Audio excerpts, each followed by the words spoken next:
So, ito na nga, second day natin. Ito na, kasama ko na rin si Kuya mo Boyong at si Kuya mo Liklik. Ayan, no?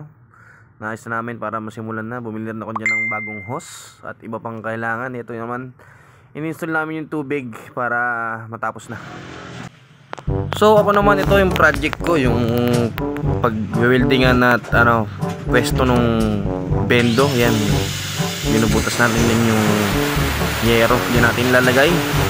At busy nga aking kuya, ako na nag-welding yan at nag-grinder. Yan, may konting talent naman tayo dyan kahit paano kasi nakabuo naman na yan, naka-assemble na.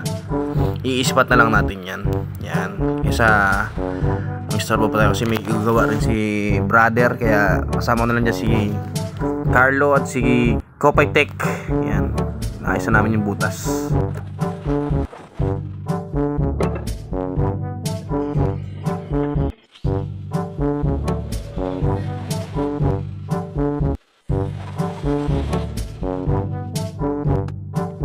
Tas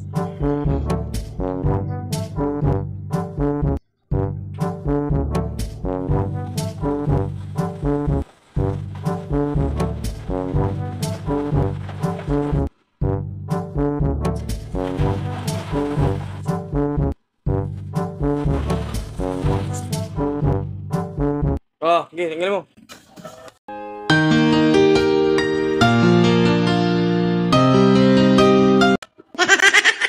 Pogi nung pagtanggal ng pogi na nasa labas.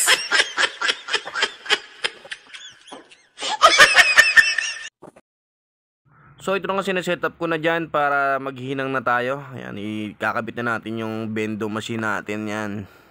Kakabit natin kasi kailangan selyado kasi marami akong kaibigan ditong tirador.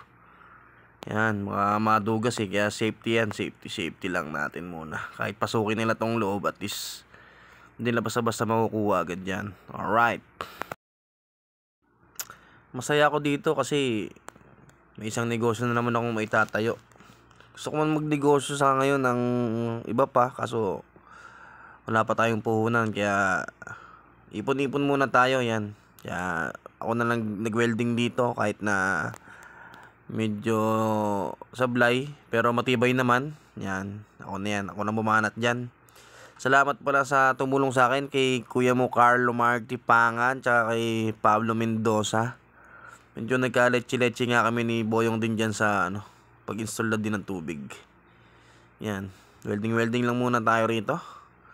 Pagka nakaipon tayo, baka maglagay pa tayo ng piso wifi or dalawahin natin to. Yung foam pala, yung foamer machine, on the way na yan. Maglalagay din tayo para may sabon na kayo, lahat ng mga nagkakarwas. Maraming salamat pala sa araw-araw na naghuhugas dito.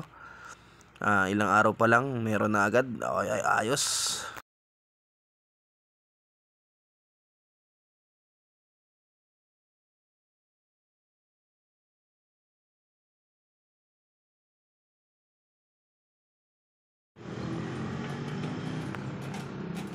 So ito na nga, inayos na nga ni Boyong yung yung hulugan natin, yung bento. Ayan, ito naman yung tubig na ginawa niya. Yan, dalawa na lang kami naiwan dito. Dalawa na lang kaming gumagawa. Yan. Yan, dito naman yung para sa bento. Nilagyan niya ng konting bubong para kahit pag umulan hindi mababasa. Alright.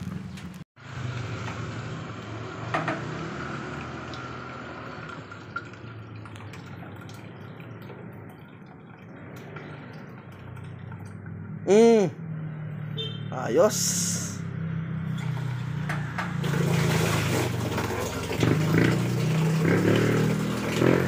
So inabot na nga kami ng gabi dito. Ito, pina-installan ko na rin ng ng kuryente para masubukan na ngayong gabi.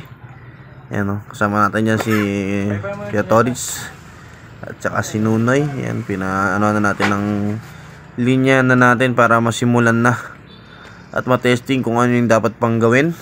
Ito na nga, tinunahan na ni Carlo. Ayan, testing muna, testing. Ang unang may spray ng motor, ayan, testing na, testing. Kung may mga leak ba or anong kulang. Ayan, maraming salamat sa inyo, sa inyong mga tulong, mga kaibigan. Open na tayo.